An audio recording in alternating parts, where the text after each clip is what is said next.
শোনো বাবা, পড়ালেখা করতে হবে বুঝছো। এই যে আমি তো মনে করো লেখাপড়া অত করতে পারিনি, তাই তোমার মা সব সময় বকলম বকলম বলে। এই তো আমি এখানে বসে নেই। ডাক্তার তো এই ডাটা এনেছি না, ডাটার সাথে চিংড়ি মাছের দো পেঁয়াজা করবি বুঝছো। ডাটা দিয়ে চিংড়ি মাছের দো পেঁয়াজা তো জীবনে কোনোদিন শুনিনি, আজকে প্রথম শুনবো। দো পেঁয়াজা করবোটা কি তোমার মাথা দিয়ে? তোমার যে কলাম যে তেল নেই আর রসুন পুড়ে গেছে, এই দুটো নিয়ে আসা লাগবে? শুনিস কানে বসে তো রয়েছে ওই জায়গা। না সেটা শুনেছি, ডাকছিলেন যাবো, অসুবিধে নেই। তো ডাকলে যখন এই জন্য আসলাম, নাহলে তো চলিয়ে যেতাম। যাচ্ছিলাম কখন যাচ্ছিলে? কইছি তো আরো 2 ঘন্টা আগে বসে রয়েছে ওই জায়গা তোমার মতো। সারাদিন খালি বসে বসে থাকবা, সব দায়িত্ব আমার না, একা সব আমি দৌড়ো। ছেলেটা যে ঘুরে বেড়াচ্ছে চারিদিক চইটাই করে, কই ছেলেটা নিয়ে একটু পড়তে বসালেও তো পারো, নিজে তো বক হলো। ছেলেটা না মূর্খ বানাবা না? এই যে কি ধরনের কথা করছো গো তুমি, হ্যাঁ? আর ছেলেটারে আমি কি পড়াবো? আমি তো বাজার সদাই করিনি, তারপর ওই কাজ কাম কিছু থাকে না, খেতে টেতে যাওয়া লাগি না, হ্যাঁ?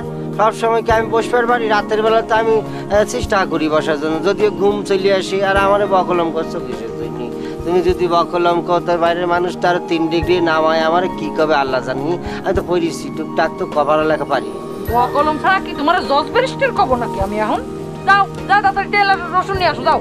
আনতেছি তো, করতেছি তো, করতেও তো তোমার 8 ঘন্টা সময় লাগবে। তো এই যে 1 দৌড় দিলেই তো দোকানে তো তাহলে এক কাজ করো, আর 1 ঘন্টা বসে থাকো, বসে থেকে তারপর যাও। আরে বাবারে, বসেছি চুলায়, এখনো আগুন দাও নি, এই জন্য, নাহলে তো বসতেও পারতাম না। তা তুমি তো ডাকিছো, এই জন্য বসেছি, নাহলে তো চলে যেতাম বাজারে। ওইসে এনে বসে গায়ে গপ্প না দিয়ে দেখো আরাফাত কোন জায়গা। আরাফাতরে ডাকো, ডাক দাও। টই টই করে বেড়াচ্ছে কোন জায়গায় না কোন জায়গায়। না আমার নানা ছিল বুঝছো, আমার নানা রে সবারটি উইন্যা বলতো। সেটা আমার নানি যখন রাধা বাড়া করতো না, সে বাজারটা নিয়ে এরকম বসে থাকতো। আমার ওই ধরনের একটা স্বভাব আছে। এই তুমি করতেছো রাখতেছো, আমার দেখতে ভালো লাগতেছে।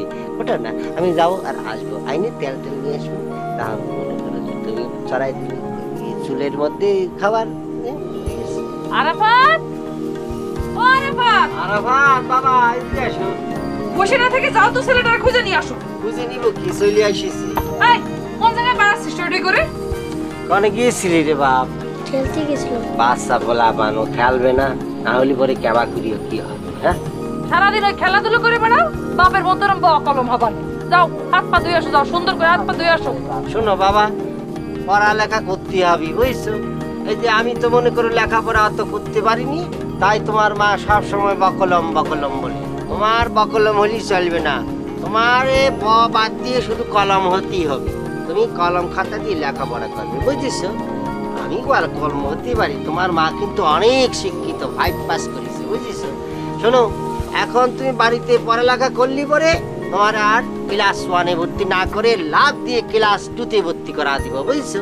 তখন আর অতি অজগর বতে বল কতে কলা এগুলি ভর্তি হবে না, ডাইরেক্ট গিয়ে বলবা আই ছেলেরা আই মেয়েরা ফুল তুলিতে যাই, ফুলের মালা গলায়। শোনা, তুমি তোমার বাপের কথা শুনো না। তোমার বাপের কথা শুনলে তোমার ভবিষ্যৎ একেবারে অন্ধকার হয়ে যাবে। একবারে ক্লাস 2-তে পড়াবা ওরে না? আমার ছেলেরা আমি সিলেটে পড়াবো, তার পড়াশোনা নিয়ে আমি চিন্তা করবা না। তুমি একটু দয়া করে সংসার থেকে মনোযোগ দাও, ছেলেটা একটু খেয়াল রাখো ভালো করে। আচ্ছা ঠিক আছে, তোমার মা যা কইছে তাই হবে। এই যা যা হাত পা ধুয়ে যা। দিও বাবা, যাও যাও, ছেলের এত ধমক দিও না বুঝছো। তুমি যা করো তাই করো, ওকে আমি গেলাম, ঠিক আছে? অনেক শিক্ষিত মানুষ বাবা, তুমি লেখাপড়া তাই করো।